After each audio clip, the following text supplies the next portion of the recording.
Hello, everyone. Welcome. Today we have a brand new guest, Rawia Liverpool. She's a behavioral change counselor and coach. She supports individuals in their personal development and mental and emotional well-being. I am so delighted to have you, Rawia. Uh, Thank you. I'm Today, happy to be here too. I'm delighted. Today we are going to talk about one word, identity. Uh, a little bit inspired by your latest post, but also inspired by things that I have been seeing and feeling these days. Uh, I said something about you, how you describe yourself in LinkedIn, but let's start with that identity. Who are you? Mm. Indeed, who am I? That's something we are trying to figure out throughout our life. Who are we? Who am I? Who are you? What is the meaning of the world? Um, I'm many things. That's how I feel. That's the only way I can describe myself. I'm many things. I have a mixed background. I have a multicultural experience. I'm a woman. I'm a Black woman. I'm a mother. I'm indeed a coach and a counselor, like you said. I'm a sister. I'm a daughter. I'm a friend. All these roles that come together in life. So yes, I think we're many things. But talking about identity, I think it's something I was faced with from very young. Being of mixed background. My mother is from Ghana, my father is Lebanese. And I didn't feel growing up that I fit in either world, because of how I looked, how I talked. Yeah, the people around me didn't fully embrace me as one of them. And I found myself, without being aware, trying to figure out who am I? Indeed, who am I? Where do I fit in? Yeah, Am I Lebanese? Am I Ghanaian? Or something else? yeah, yeah. And And that, it's so such a reduction of who you are to say that you are a nationality. yes, yes, absolutely. And that's the journey that gets you somewhere eventually, where you realize you're a collection of things and you don't have to be defined by others. You can find who you are from within. But yes, it took some years, Yeah. a lot of Oh, I love therapy. it that you go directly to that. Is really to find who we are from within. Mm. Yeah, because that's it really. It's who are you from within, how you feel about yourself. That's the thing that really either empowers you or disempowers you. Yeah. Yeah. How do you answer it for yourself? Who is who you are from within? Like I said, I'm many things. I am full of experiences, full of lessons, insights, full of love. I Yeah, I think love was something that also accompanied me in the journey, looking for love, giving love. So that's something also that's within. And I always say that my religion is kindness. So that's something also that is part of who I am. Oh, I love how you say that. My children come often, like they ask me, "What is your religion?" And then I go to the kitchen and I think, "This is my church. Yes, This is divinity for me." Yeah, if love. even that, like if I look back at my childhood, my mother was Catholic Mhm. and my father was Muslim. Oh, beautiful. And I was told that when I was a baby that I was baptized, as a child. Of course, I don't remember I was a baby. And then later in life, I ended up being raised by my paternal grandmother who was Muslim. So I was raised in a Muslim household. So that's another thing. Who are you? What are you? Are you Catholic? Are you Muslim? What religion are you? But I think, lucky that I wasn't raised in any extreme kind of way, and we were very open to embrace and respect everybody's faith and way of life. And that's how I raise my children as well. So we don't practice a specific religion, but we have knowledge of a lot of religions because of the background, and the family and the relations, and then also being exposed to other practices as you travel around the world. Yeah, yeah. So that's why when people ask, "Oh, what's your religion?" I always say kindness, Kindness. because Yeah, that, it is, that's it. That's you know, it. how do you treat Yeah. each F- other? Fascinating. I have a similar situation. I was brought up in Mexico in Catholic schools. Very Catholic is Mexico, or was. Yeah, And at home, I was brought up with all the Aztec way of thinking. It's the mother goddess, everything is alive, the mountain is alive. And then I live here in the Netherlands for, my God, it's going to be 30 years with the mhm. Protestant way of thinking. Uh, Plus all the all the Muslim friends that are around with beautiful the 40 names of God. Yes, Uh, I feel that this my religion is kindness, and within me there is love. It is very powerful. You're a coach that works with personal transformation. Mhm. And for personal transformation, it's very important to see who we think we are. And if we think that we're love, my God, the world changes. that's I, yeah, that's I don't know if you have a top of mind a story of a client or maybe a story of yourself on how this has generated change to believe that we are love. Mhm. Well, I don't want to talk about stories of my clients because I sort of like to keep that private, but I can share something about myself and how I transformed. What was my personal transformation? And when I was young, in the 60s in Lebanon, there wasn't many people who looked like me. And being black with Afro hair, I didn't fit in, not even within my family, because they were Lebanese and they looked different. So there was always this sort of discriminatory behavior towards me because I was different. And I didn't understand what it was as a child. Of course, you sort of embrace how you're treated and you think something's wrong with you or that you're not good enough as you are. And that's something that stayed with me. I always felt I was the problem. There's something wrong with me. And how do I fix me and how do I change to fit in with everyone's expectations of who I am and what I'm meant to do or be. Um, and that's really the journey of figuring out, yeah, who I am, and am I really what people expect of me? Am I truly not good enough because I look the way I look or I speak the way I speak? And that was the struggle in the beginning. I'll call it a struggle because it was a struggle. Sure. I wanted to love myself, but I was told I'm not good enough as I am. And with time and facing emotional crisis, I eventually asked for help. And that was the help that sort of first it came in the form of coaching and then in the form of counseling and therapy. I did different kind of things, and it really opened me up.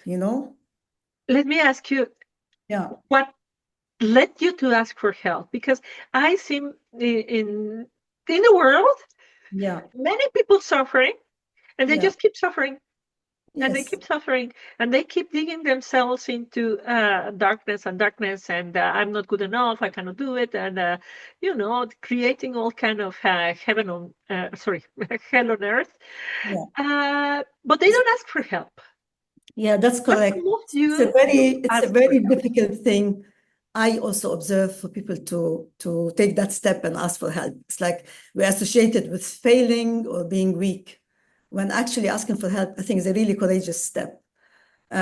So what happened with me is like all throughout my life, because I was struggling, I always felt I needed support. I needed support. I needed answers. But then, you have a roof over your head, you have food on the table.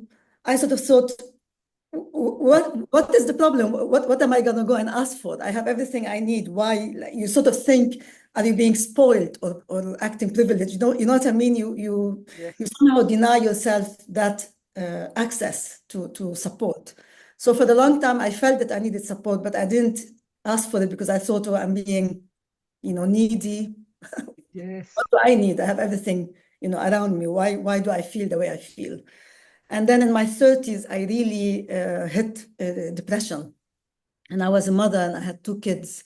And I really wanted to be present for my daughters. And that's the thing that pushed me. I thought, I can't function like this and I want to be present fully for my daughters. So I need to do something. And I went to my GP and I said, you've got to help me. I need to be able to get up in the morning and be there with my children. And that's how it started. So I would say maybe motherhood was the thing that gave me that I little bit. love your answer. I really love your answer. I think there are very big, important lessons in what you're saying. One is that we don't believe that what we're wanting or what we're needing is something that we can ask. Yeah, Not even ask, yeah, but something that we can desire, accept that yeah, we desire it. yeah, And then yeah, to move into asking it and moving into getting it, moving into receiving it and yeah, keeping it. yeah. It's I also realized that it was not just about me anymore. no, but that was just, that's the beginning.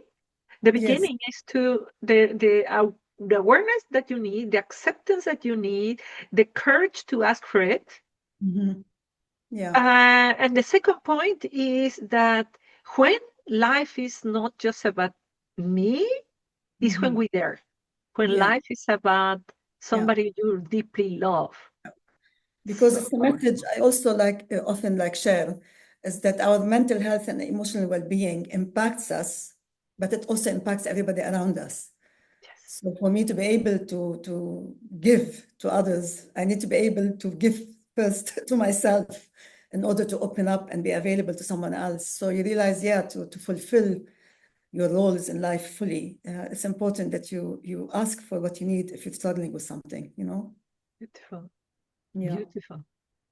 thank you. Oh, it's really powerful and really important.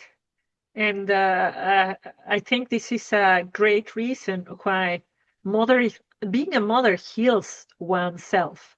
I Yeah, will say that for me, it was also the same.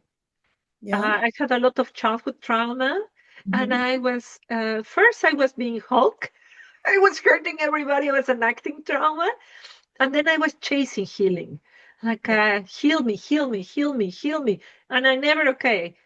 yeah. But the children were the ultimate thing that healed me. Hmm. Uh, how did that work for you? What was the or maybe a couple of nuggets because I can imagine that this is a huge answer, a huge question. How did your girls heal you? Because you have three girls, correct? Too. Two girls.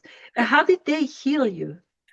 I think, when you become a parent, and not just like a mother, even as a father, like when you become a parent, they really, that role really, it's like holding a mirror and you really see yourself because often your kids reflect things that you do and say, and you think, oh my God, is this what I said? Is this how I behave? So that already is a step, is that you really see yourself in a way that you haven't before when you become a parent.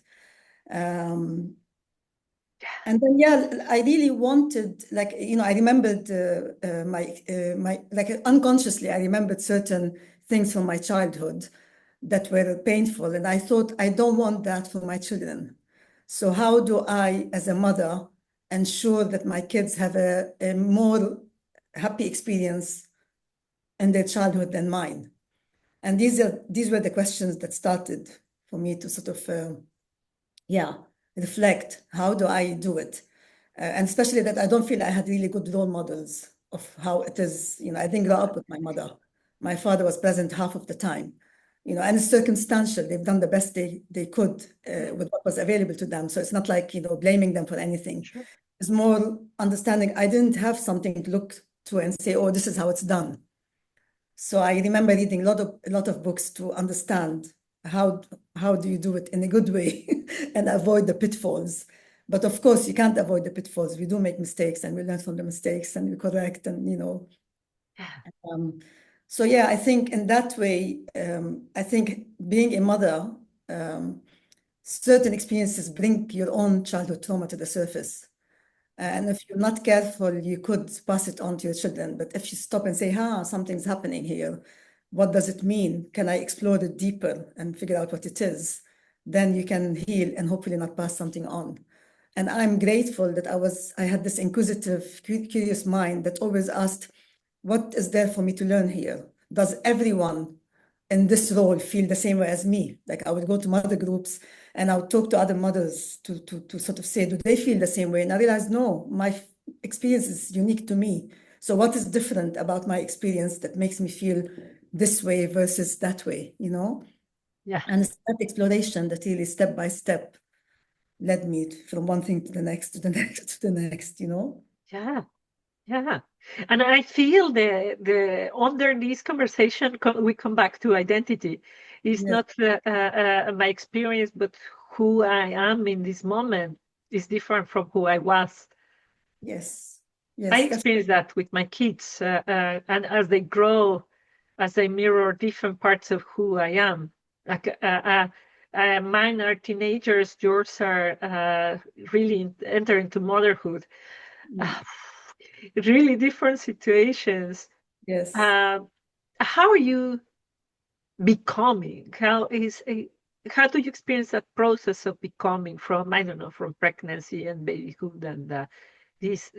Has that evolved for you? You know, before I became a mother, in Lebanon, community is very important, and you have the extended family. So the way I grew up with my grandmother who raised me, there was my grandmother, there was my aunt, my cousins. There was always people around, and the children were not raised or looked after by one person. There was always a group, like they say, a village. Yeah. So I imagined that when I become a mother, that I will have that village. But then I ended up having an international life and I was uprooted. And when I became a mother, I was somewhere where I didn't know anyone. I didn't even have friends. It was a new place. I didn't know anybody except my partner, who was half the time working, offshore. So it was a completely different experience that I never imagined. I thought, oh my God, I never imagined it to be like this. That's just me and this baby without the extended support network. And then you try that already is something to a challenge to understand, overcome, manage, create the community, that supports you. And in international life, I always said that your friends become your family, Mm. because mom, dad, uncle, aunt, sisters are not necessarily next to you. So that's the first sort of change of, being single, carefree, only worrying about your job. And then suddenly you have, children that, you have to worry and raise them and figure out how to keep them safe. And when I went back to work after being a mother, I always thought, oh my God, it's a piece of cake. A job is a piece of cake. It's so simple. Why did I worry and stress about my job? Raising another human being is so much more complex, so much more responsibility. So, in comparison, a job seemed quite easy to handle. The worries are simple compared to raising another human being and making sure they're okay in the world. What a huge responsibility that is. Oh, beautiful. It really it looks like you were transformed from a lonely mother trying to raise her child to the village, to the your own superhero. Well, I don't know. I don't know if I'm a hero. So you figure things out, on the way. I know that I'm a person who always looked for. I always felt there are solutions out there. You just need to find them. Yeah, Yeah. I love it. This like Mary Forleo with her book, Everything is Figuratable. Yeah, Oh, I know that. I don't know that. That sounds interesting. that sounds really interesting. That she says that her mother used to say that all the time. Mhm. that everything is figure outable. You have a question, go and figure it out yourself. So she empowered her to do things by herself, Yeah, her mother. yeah, And I find really empowering what you're saying of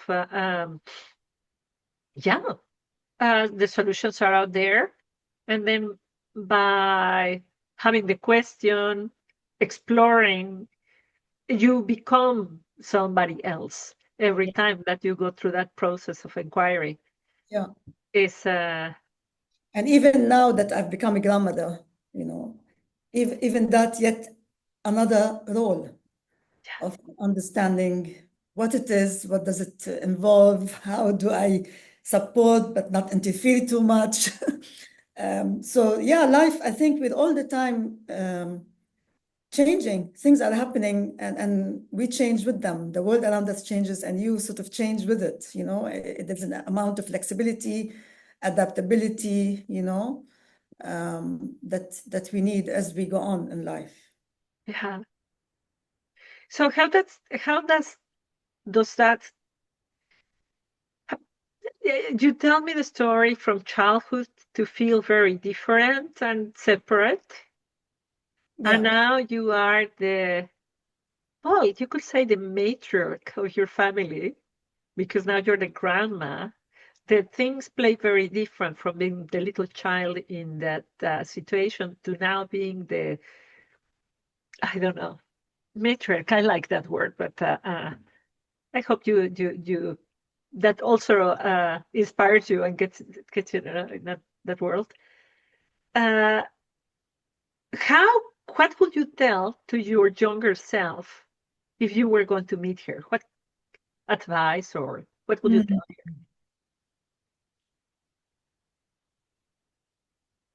I think that you are beautiful as you are, because I think my younger self definitely didn't feel that she was beautiful.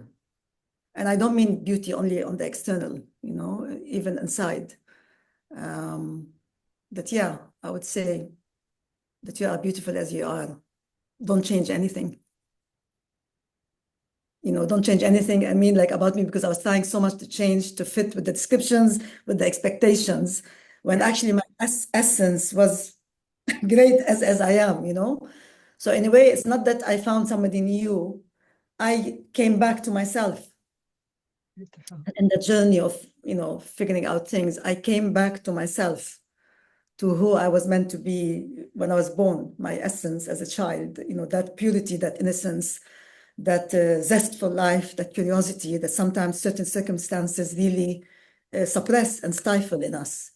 And we need to sort of find a way to reconnect with who we are. Because often, yeah, that's what happens. I think we get lost along the way because of certain negative experiences or traumas of others dumping on us. Yeah. I mean, How yeah, can we do that? I tell my daughter all the time. I don't know. I think of my sister and I. Now my hair has changed, but when I was little, my hair was super straight. yeah. And my sister had very curly hair. Mhm. And she wanted my hair, and I wanted her hair. Yes, you always We want went don't have to the shop where they do the hair, and I had a perm with curls, and she had a straightened it. hair. Yeah, Both hairs just burned with chemicals. And I tell my daughter all the time that her homework is to love herself, to love her hair, to love herself completely, how she is. And it's a job because it's not like, oh, yeah, I love myself. There is so much yeah, inner turmoil in yeah, hating our toes and hating our voice and hating our smell and hating everything about us. yeah. How I What think have you recommend? What would you recommend us? How can we do that work of coming back to love our essence?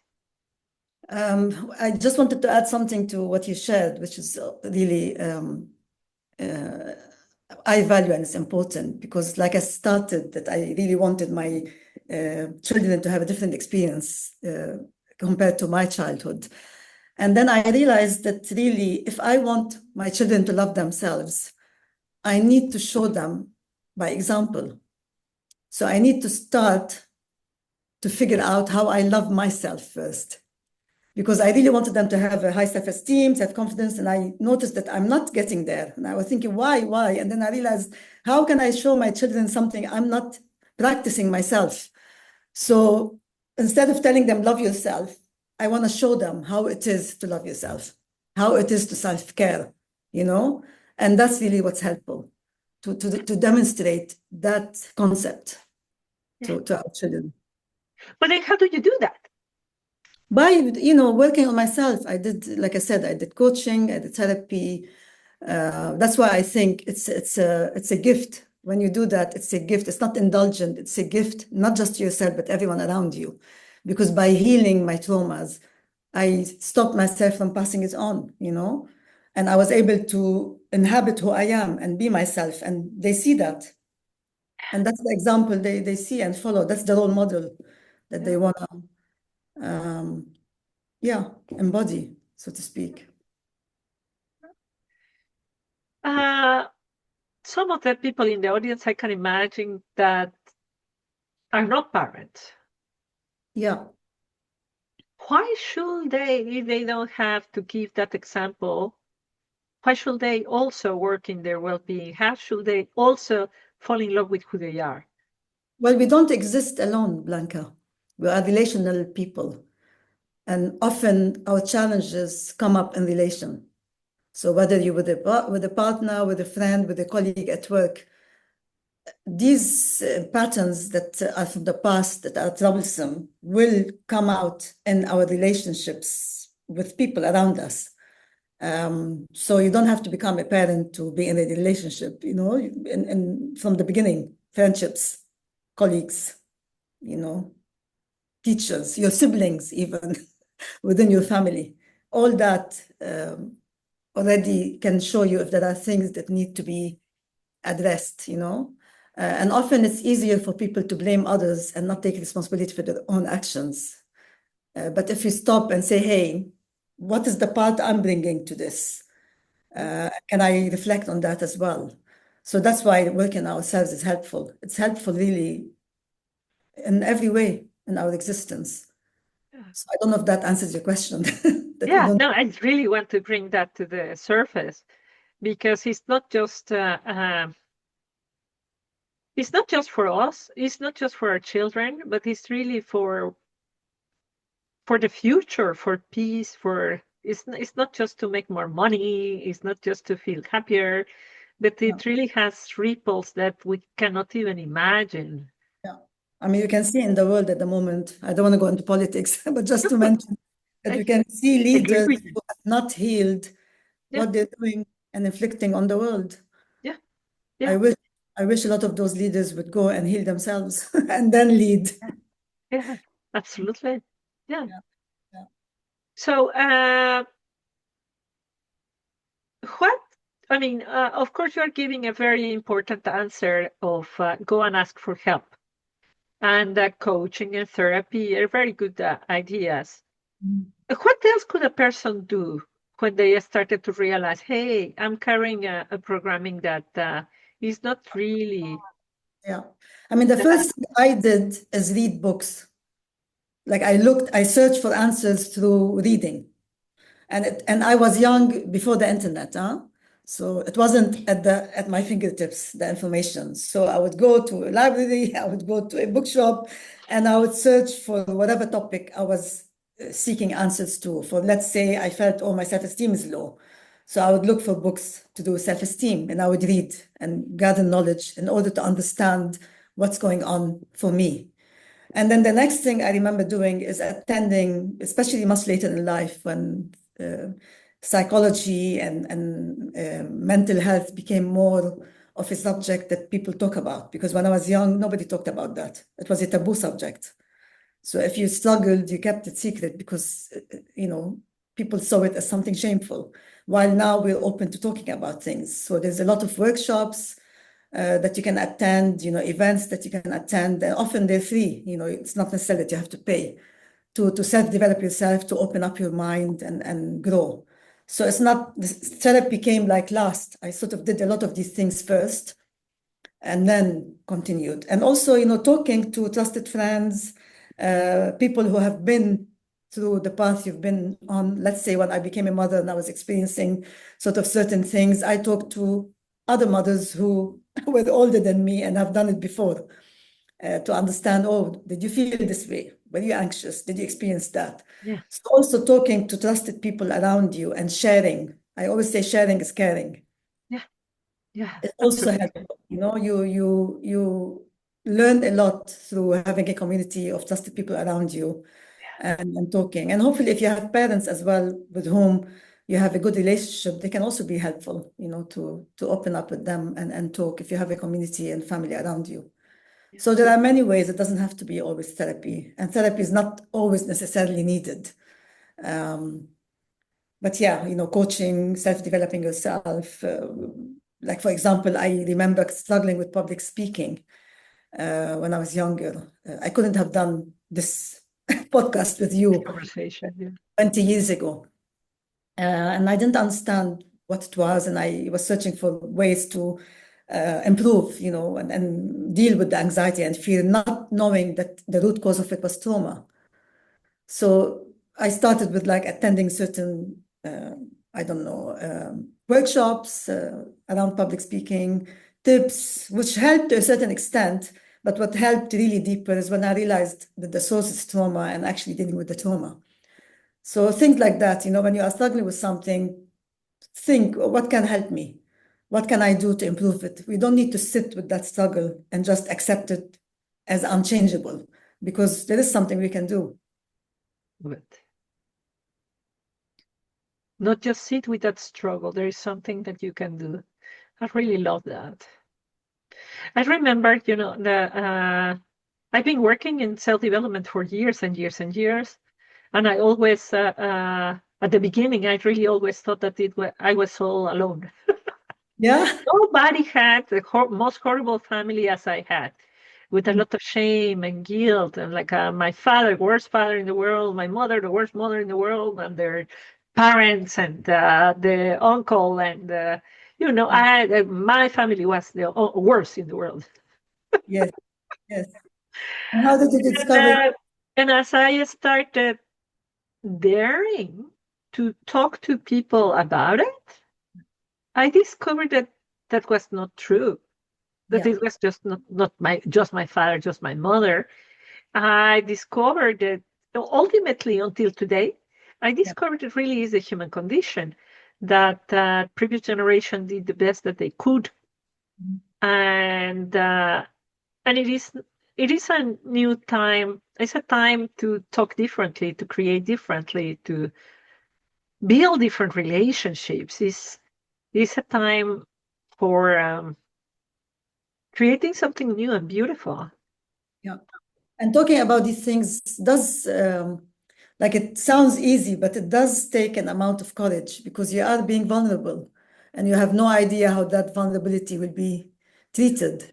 So you do take a leap of faith, and talking and sharing, but so important to talk and share because indeed, Blanca, you realize that I'm not alone. There's many people who have experienced similar circumstances. Everybody's story is unique, but you can share certain struggles and you realize, yeah, I'm not alone in the world. And Yes. that is so healing in its Oh, own. this is so important what you're saying. Uh, I want to underline what you're saying. This takes courage. When we Yes, take the courage to talk about what hurts, then we open the door to the love that somebody else has. And it can be people who you don't think are the perfect friend, or who I have become friends with, the mothers of the friends of my children, and I never thought that was possible because they are Dutch. I'm blonde Dutch and I'm a Mexican. How very different cultural difference. No, it's yes, impossible. Now we communicate about really deep, profound things, and the cultural difference is, like blown out of the window because of that vulnerable conversation that once happened about that pain that was very old, and the other person said, "Well, me too." united in your experience of being mothers, even if the culture is different. And then we can have conversations about being daughters, Yeah, about being women, yeah, about being humans. yeah, yeah. So it just starts somewhere and it goes deeper and deeper and deeper and deeper. Yeah. Yeah, That's yeah. That's the community. that is That's the the community. village. That is the village. Yeah. Then, like, and letting go of the labels. Yeah, yeah, It's, I don't know, with this racism. Of course, I had it in my mind that people will be racist towards me in the Netherlands. And I will go to school, and there's this horrible woman who just was absolutely aggressive towards me. And I go home and I tell my husband, "Oh, the mother of well, she was horrible to me." And he says, "Well, my husband is a Dutch blonde man." And he says, "She does that to everybody. She does that to me as well." yeah. And then as I got to know her, she Mhm. was depressed. Yeah, yeah. She was suffering. And I actually don't remember the author. It's a big philosopher, but he said, uh, um, uh, treat everybody with extra kindness because they are fighting a battle you know nothing about. Yeah. Yeah, exactly. People who are hurting sometimes hurt others. So yeah, sometimes it's difficult, but it's better if we meet them with compassion. And that's not easy to do because often, we want to defend and lash out. But yeah, if you come from the angle that, like, indeed, we have no idea what's going on in their life and it's not personal to me, it's something about them, that's very helpful. Yeah, it takes some time to really embrace that lesson. I don't think we're born with it and we think, oh, it's not about me. As a child, somebody does something, you think, oh, why did they do that to me? Yeah, And yeah, you sort of grow and learn that's actually it's not about me. no, it's not about me. No, it's Yes, not about it's so interesting, this identity. Uh, no, it's about me. The world is about me. Yeah. Yeah. So, change, identity change, and going back to the essence. I wonder how that works. I mean, are we changing? Are we evolving? Or actually we're remembering? What's your opinion? maybe both. Maybe both. Maybe with evolving and also remembering. Um, I mean, identity is a big thing now because we are sort of global. We're born in one place. We don't necessarily end up growing and dying in the same place. We move around. We change nationality. I mean, I had a Ghanaian passport in the past. Now I Say have a it again. You had what? Ghanaian passport. Ah, When I was born in Ghana, and that's the only passport I had.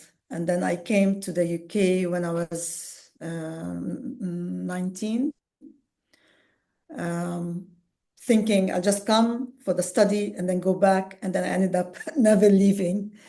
And then by working and paying taxes, used to go through the system, and I became a British citizen. And now I have a British passport, no longer a Ghanaian passport. That's why, like, when you said to me, do we really have to reduce ourselves to define ourselves by a nationality? And I would say no, because that even changes. Um, and yeah, moving around, you experience different cultures. So I feel now that I have everything I've experienced within me. So I've experienced Ghana, Lebanon, the UK. I've lived in Oman. I've lived in Scotland. I've come to the Netherlands. And I feel I've taken something from these countries and these cultures within me. There are things I loved about them and that culture that I took and added to my collection of experience and thinking and behaving. And then some things I didn't like, and I thought this is not for me.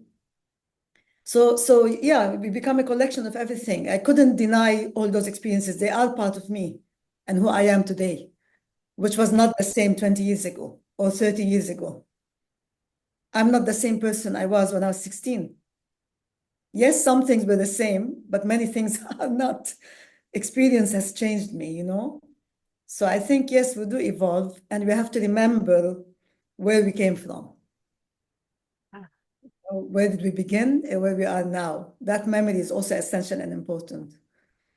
I find it really beautiful what you're saying. It sounds to me like very artistic, like curating who we are. Like in Ghana, I don't know. Like I think a lot in food. Yeah, Yeah. in Mexico, we make with tortillas. We put cheese, and that's a quesadilla. Mhm.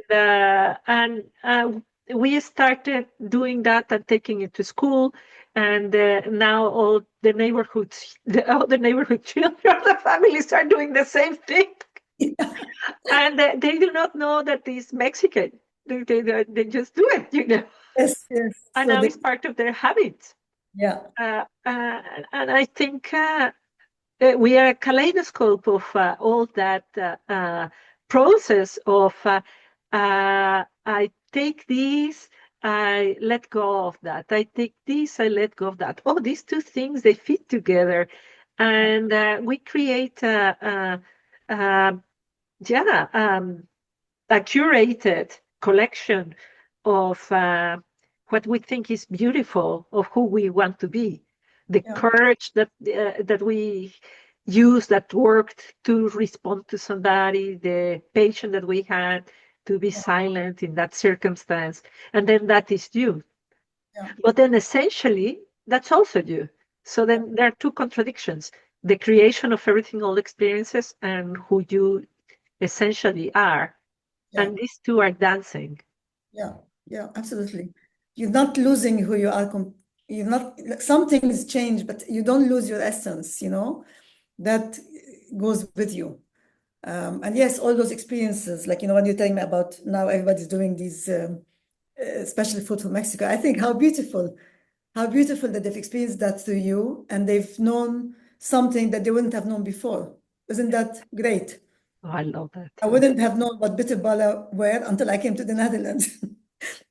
Isn't that nice? And I see certain foods, talking about food, I see certain foods in the Netherlands that actually are connected to Ghana, Of course. you know? And I think, wow, we are more connected than we think. We're not really separate the way we try to. There is a lot that is similar Yes. in history, you know, that brought Yeah. us together. And we've Yeah. forgotten, we didn't acknowledge it, or we're in denial about it, you know, many things. But we are more connected as human beings in our experience than we think. Yeah. Yeah. I'm really liking that. I'm a history buff, and I really love to see that none of us are pure anything, And I'm pure Mexican. I have blood of every single part of the world. Yes. And that's wonderful. It's beautiful. Yeah. Really. Yeah, I think everybody does. I think everybody, we're a human family, and I hope that now we get to know even more history, to know that we are all part of the human family, with all the dark sides and the light sides of that. The Ooh, shadow. yeah, yeah. Identity and change, remembering who we are and Yeah. why. Well, it really is to create world peace. That's I remember coming across this quote. I don't know if I'm quoting it correctly, but it sort of goes along like, you need to know, in order to know where you're going, you need to know where you've come from. And I really find it beautiful because that, yeah, you know, it's not a, you know, you evolve and you change, but it doesn't mean you forget your roots, who was there to support you, help you along the way, you know, the guardian angels that were placed in certain times at certain places to sort of be there in moments when you needed it the most.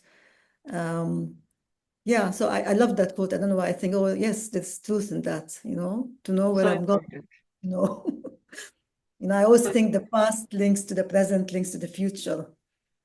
Um, yeah, Understanding it, taking insights from it can help in the present moment and can hopefully create a better future, you yeah, know?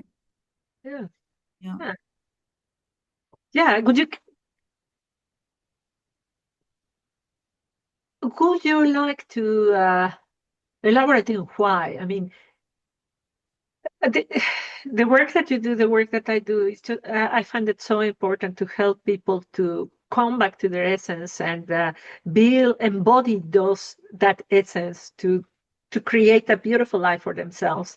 But I think the impact is much bigger than be happy. What's the impact that you see on yourself, on your children, of your clients, of doing this, going through this transformation? Did you say much more than being happy? It's much more than being happy, way Yes, beyond just being happy. yes, yes. I would say the word for me is content. Um, yeah, because content hasn't got this chasing something in order to find happiness. Content is being in the present moment and counting your blessings and seeing what's around you that's beautiful and joyful. And when we're chasing something, I think we miss that.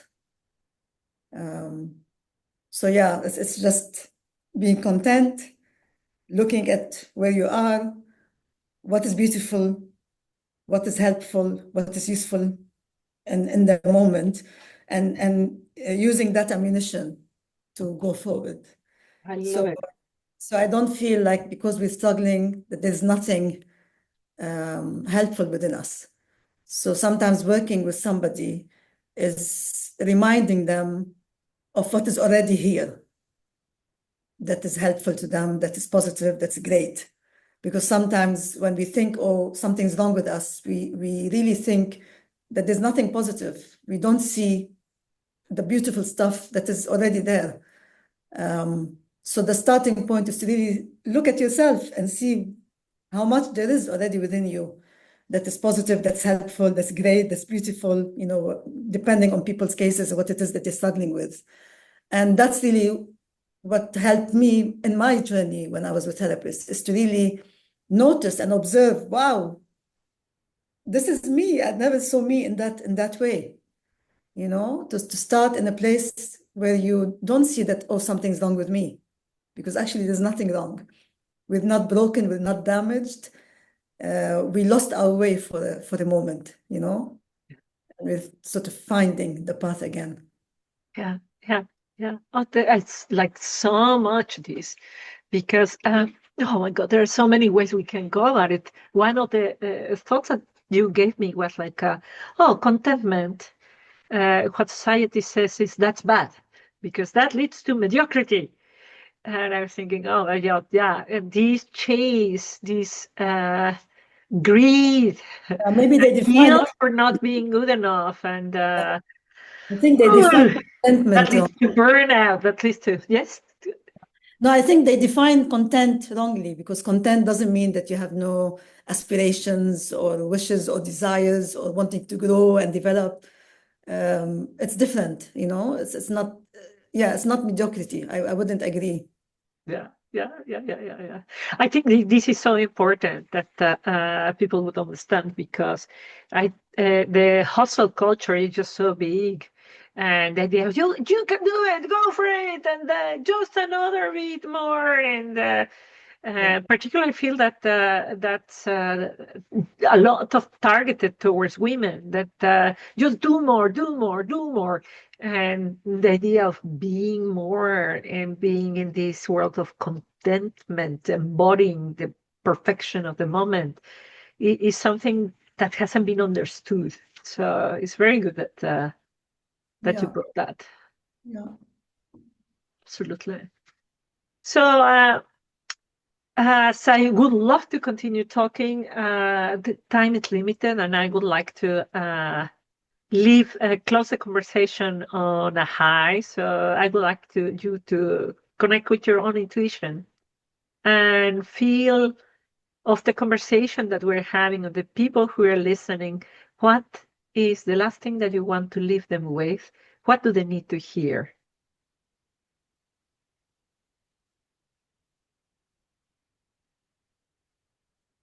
Hmm. You're not broken. That's what I would like to give them. You're not broken. Oh, Rawia, it is such a pleasure to have you with us. Where can people find you?